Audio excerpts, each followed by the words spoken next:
Hello dear students, total English के नए video में आप सबका स्वागत है। आज हम लोग मनी एंड क्रेडिट चैप्टर जो कर रहे हैं उसके थर्ड वीडियो को देखने वाले हैं। थर्ड पार्ट में हम लोग क्या करेंगे, अभी तक जो हमने पढ़ रखा है उसके आगे कंटिन्यू करेंगे। अभी तक हमने क्या देखा था, मनी का डेफिनेशन क्या है, मनी कैसे आया मार्केट में, उसके पहले क्या चलता था, बार्टर सिस्टम चलता था। बार्टर सिस्टम को हम लोग पढ़ चुके हैं।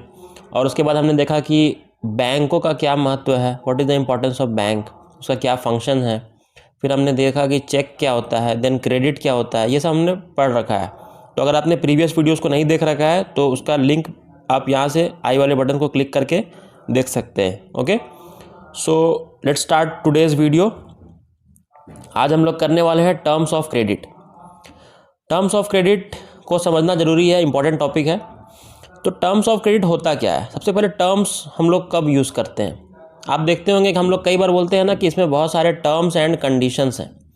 टर्म्स एंड कंडीशंस हैं मतलब कई सारे फॉर्मेलिटीज़, कई सारे नियम को हम लोग को फॉलो करना पड़ता है जब कोई काम को आपको आगे बढ़ाना है। तो यहाँ पर हम लोग टर्म्स ऑफ क्रेडिट का बात करें तो क्रेडिट अगर किसी को लेना हो, क्रेडिट का मतलब लोन होता है, ठीक है, उधार होता है, हिंदी में बोलते हैं। उधार अगर लोन किसी को लेना हो तो उसके लिए कुछ रूल तो होंगे ही ना, कि ऐसे ही कोई तो किसी को क्रेडिट तो मिलता है नहीं।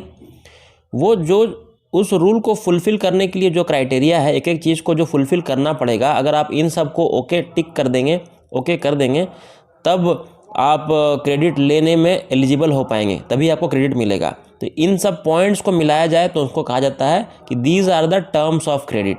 ये सब टर्म्स है, इन टर्म्स को हम लोग फुलफ़िल करेंगे, then only we can get the credit, the amount of credit. ठीक है, तो सिंपल सी बात है।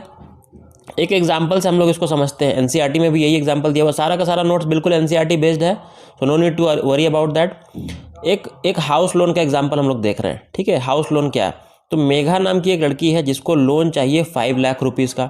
ठीक है, 5 लाख रुपये उसे चाहिए, किस लिए चाहिए, तो परचेज अ हाउस, घर खरीदने के लिए। तो जो घर खरीदने के लिए लिया हुआ लोन होता है उसको हम लोग कहते हैं हाउस लोन। तो हाउस लोन उसको चाहिए 5 लाख का, क्योंकि उसे घर खरीदना है। तो इसके लिए उसे जिस बैंक से वो लोन लेगी उस बैंक को उसे इंटरेस्ट रेट देना पड़ेगा। कितना परसेंट देना पड़ेगा, 12% इंटरेस्ट रेट देना पड़ेगा। ठीक है, अच्छा, ये इंटरेस्ट रेट पर इसको सहमति होनी चाहिए कि 12% मैं दे दूंगी। ठीक है, तभी वो लोन लेगी। और उसके बाद वो कब तक इसको पे करेगी, 10 साल तक इंस्टॉलमेंट में, मंथली इंस्टॉलमेंट में। और उसके बाद आपको कुछ पेपर्स जमा करने होते हैं। पेपर्स में जैसे कि document showing her employment records and salary. वो मान लीजिए मेघा जो है वो कहीं जॉब करती है तो उसको सैलरी मिलती होगी, सैलरी का एक रिकॉर्ड रहता होगा ना कि हर महीने मुझे इतनी सैलरी आ रही है मेरे अकाउंट में। जैसे वो अपना पासबुक ले जाकर दिखा सकती है, या मोबाइल का अपना मैसेज है जिसमें कि शो किया जाता है, या फिर उसके कंपनी के द्वारा भी कोई प्रोवाइड कराया जाएगा रिसीट जिसमें कि सारा मेंशन हो कि मंथली सैलरी उसकी कितनी है। तो ये सब बैंक मांगता है। क्यों मांगता है, बैंक अगर आपको पैसा दे रहा है तो बैंक को ये भी तो भरोसा होना चाहिए कि आप सक्षम हैं उसके पैसे को वापस करने के लिए।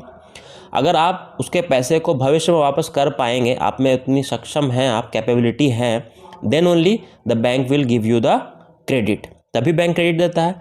जैसे मेघा के केस में, मेघा बैंक को पता है कि मेघा एक जॉब में है, वो ठीक है, वो नौकरी करती है, उसको सैलरी मिलती है, तभी वो उसको लोन दे रहा है। तो ठीक है, तो वो डॉक्यूमेंट्स उसको वहाँ पर शो करना पड़ता है।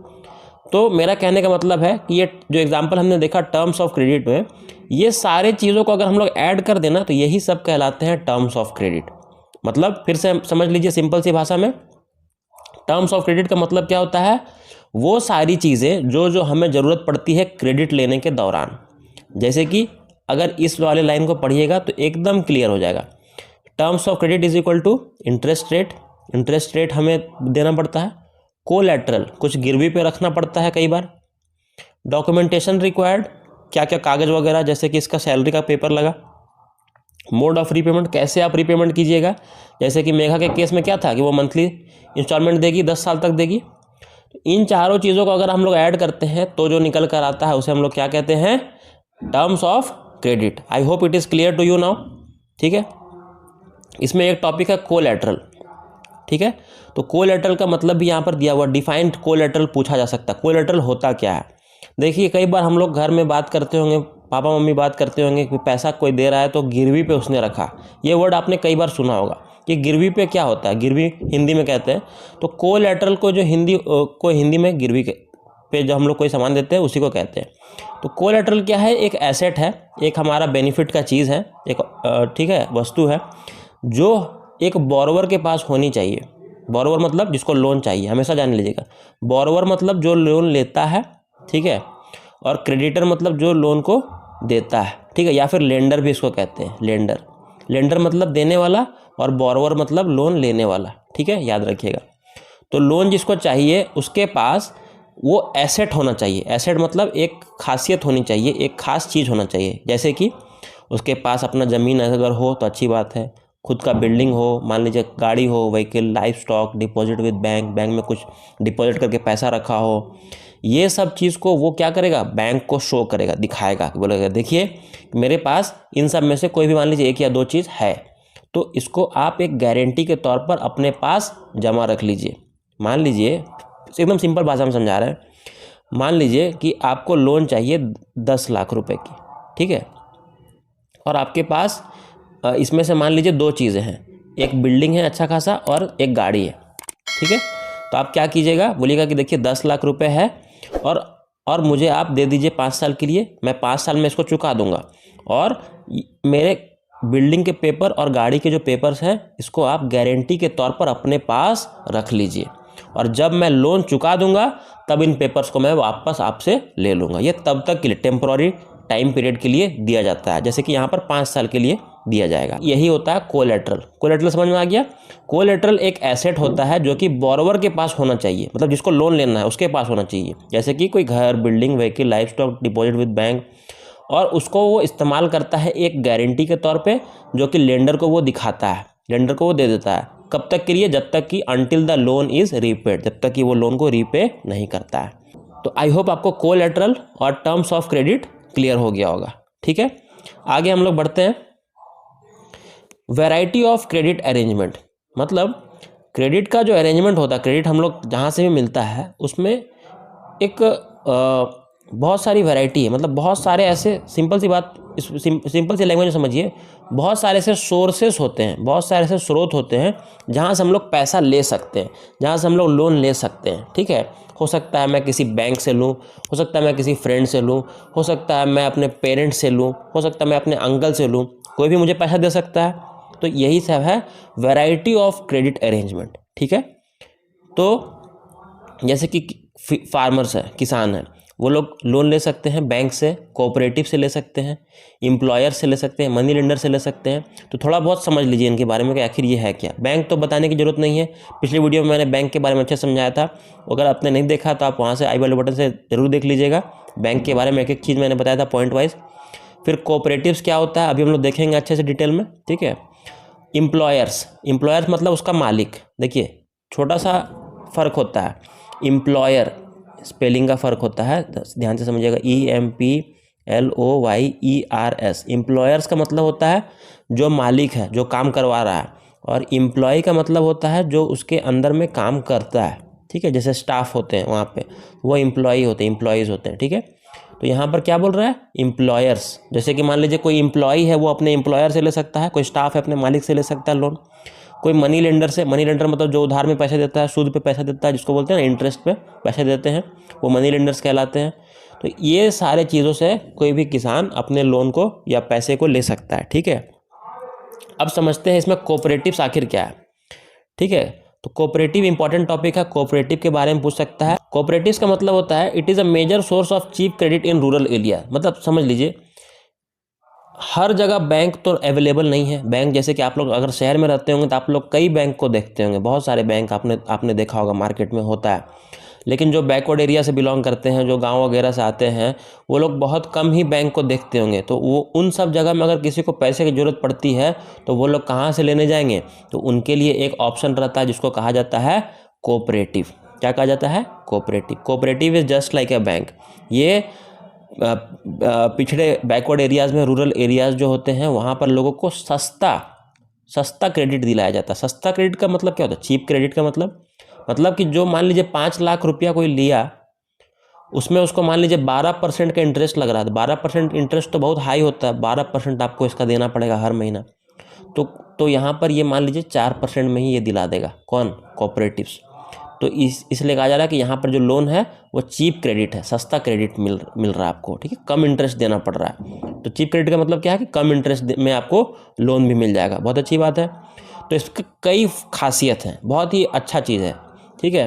तो सेवरल टाइप्स ऑफ कोऑपरेटिव हो सकते हैं, जैसे कि किसानों के लिए कोऑपरेटिव हो सकता है, वीवर्स के लिए जो बुनाई वगैरह का काम करते हैं ना, स्वेटर, कपड़ा ये सब बुनते हैं, खटिया वगैरह ये सब भी बुनते हैं, तो ये सब भी बिनाई वाले लोग के लिए भी कोऑपरेटिव खुलता है। इंडस्ट्रियल वर्कर्स के लिए, जो इंडस्ट्री में वर्कर का काम करते हैं, मजदूर मेहनत करते हैं, मेहनत मजदूर, इन लोगों के लिए भी कोऑपरेटिव्स खोला जाता है, ठीक है। एक एग्जाम्पल के तौर पे यहाँ पर दिया गया है कृषक कोऑपरेटिव, ठीक है। कृषक कोऑपरेटिव क्या होता है? एक उदाहरण है, कृषक कोऑपरेटिव बोलकर एक कोऑपरेटिव है जो कि सोनपुर नाम के जगह के पास खुला हुआ है। इसमें 2300 फार्मर्स इसके सदस्य बने हुए हैं, ठीक है। 2300 फार्मर्स इसके सदस्य बने हुए हैं। अब ये आपको लग रहा होगा सर इसमें मेंबर कैसे आ रहा है? यहाँ पर तो बैंक में मेंबर कब से आने लगे? तो देखिए ये जो कोऑपरेटिव है ना, इसमें कुछ लोग मिलकर इसको शुरू करते हैं। मान लीजिए कि 20 लोग मिलकर इसको शुरू कर रहे हैं। सब लोगों ने 1-1 लाख रुपया जमा किया, ठीक है। सब लोगों ने 1-1 लाख रुपया जमा किया। टोटल कितना हो गया? 20 लाख रुपया हो गया, 20 लाख रुपया हो गया। और ये 20 लाख रुपया से ये लोग अपना बैंक का शुरुआत कर देते हैं। अब सोचिएगा आप लोग कि 20 लाख, ये 20 लोग आए, 1-1 लाख रुपया जमा किए, तो क्या कोई भी इस तरह से बैंक खोल देता है? नहीं, कोई भी नहीं खोल सकता है। इसके लिए आपको परमिशन लेना होगा। किससे परमिशन लेना होगा? आपको रजिस्ट्रेशन कराना होगा। जो पहले से जो बैंक चल रहे हैं, सरकारी बैंक है या जो भी बैंक चल रहे हैं, उनसे आपको जाके वहाँ बात करना है। आरबीआई आपको अप्रूवल देगा। आरबीआई तो मैंने बताया है क्या होता है, ये बैंकों का बैंक है। बैंक लोगों के ऊपर नज़र रखता है, कौन? आरबीआई रखता है।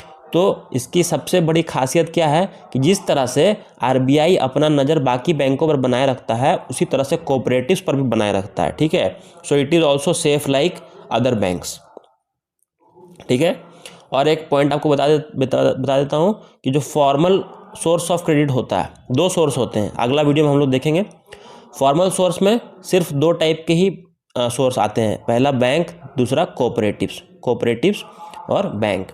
यही दोनों फॉर्मल सोर्स ऑफ क्रेडिट कहलाते हैं। क्यों? क्योंकि दोनों में कॉमन क्या है कि दोनों को आरबीआई इनके ऊपर नज़र बनाए रखता है, ठीक है। ये क्लियर है। तो अब देखिए यहाँ पर वैसे ही 2300 लोगों ने मेंबर्स के तौर पे यहाँ पर जुड़े हुए हैं, किसान लोग। It accepts deposit from its member. जो मेंबर होता है वो उसमें पैसा डिपॉजिट करता है, ठीक है। पूछ देगा कोऑपरेटिव्स क्या होता है, व्हाट इज कोऑपरेटिव बैंक। तो आप इन सब पॉइंट्स को लिख सकते हैं। Cooperative bank is a major source of cheap credit in rural area. पिछड़े इलाकों में सस्ता क्रेडिट देने का एक काम ये लोग करते हैं। इनमें बहुत सारे टाइप्स होते हैं, जैसे कि farmer cooperative, weaver cooperative, industrial cooperative. फिर आप एक एग्जांपल दे सकते हैं। For example, Krishak cooperative is a type of cooperative bank which is near Sonpur and it has 2300 farmers as members. ये आप लिख सकते हैं। और ये अपने इसमें जो मेंबर्स हैं वो अपना पैसा इसमें जमा करते हैं, ठीक है। With these deposits as collateral, the cooperative has obtained a large loan from bank. मतलब एक खासियत, एक प्लस पॉइंट इनको मिलता है कि जो कोऑपरेटिव के जो सदस्य होते हैं, जो मेंबर्स होते हैं ना, ये लोग चाहे तो जो मेन बैंक है, जो प्रॉपर बैंक होते हैं, जैसे कि पीएनबी है, एसबीआई है, बैंक ऑफ इंडिया है, इनसे वो लोग लार्ज लोन उठा सकते हैं। क्यों? क्योंकि उनको एक प्रेफरेंस देता है सरकार, क्योंकि वो लोग एक अच्छा काम कर रहे हैं, गांव वगैरह में खुद का बैंक खोले हुए हैं, तो सरकार की तरफ से उनको स्पेशल प्रेफरेंस मिलता है कि वो लोग बड़ा लोन का अमाउंट भी दूसरे बैंकों से उठा सकते हैं। These funds are used to provide loan to member. और इस पैसे से वो लोग अपने सदस्यों को पैसा दे सकते हैं। समझिएगा बात को। एक कोऑपरेटिव बैंक है, कोऑपरेटिव बैंक का किसी सदस्य को लोन चाहिए, ठीक है। कोऑपरेटिव बैंक के पास खुद का उतना पैसा नहीं बचा है, तो इसको जो मेन बैंक है ना, प्रॉपर बैंक, वो हेल्प करेगा, ठीक है, कि ठीक है तुम मुझसे पैसा ले लो और उस व्यक्ति को लोन दे दो सस्ते अमाउंट में। क्यों? क्योंकि बैंक भी जानता है, बैंक तो सरकार का एक बॉडी है, bank is a government body, तो वो जानता है कि जो कोऑपरेटिव है ये लोगों की मदद करने के लिए खुला है, लोगों का हेल्प कर रहा है, ये एक अच्छा काम है, एक नोबल कॉज है, तो इसलिए ये इसकी हेल्प करता है। और तब कोऑपरेटिव को ऊपर से सरकार का एक सपोर्ट मिल जाता है, ठीक है। तभी कोऑपरेटिव क्या करते हैं, लोगों को लोन प्रोवाइड करा पाते हैं, ठीक है। तो ये कोऑपरेटिव्स के साथ प्लस पॉइंट है। ठीक है। This funds it provides loan for the purchase of क्या क्या चीज़ के लिए लोन मिलता है यहाँ पर, एग्रीकल्चरल इम्प्लीमेंट खरीदने के लिए इम्प्लीमेंट्स, लोन फॉर कल्टीवेशन, मान लीजिए खेती बाड़ी करने के लिए पैसा चाहिए, एग्रीकल्चरल ट्रेड व्यापार करना है, फिशरी मछली वगैरह के लिए, ठीक है, loan for construction of house घर बनाना है किसी को, and variety of other expenses. यही सब पर्पस के लिए लोन यूजुअली लोगों को यहाँ पर से दिया जाता है। आई होप आपको कोऑपरेटिव्स भी समझ में आ गया होगा। So that's all from this video. In the next video we will see the formal sector and informal sector credit of India and the last topic that is SHG self help group। ये 2 topic बच जा रहा है।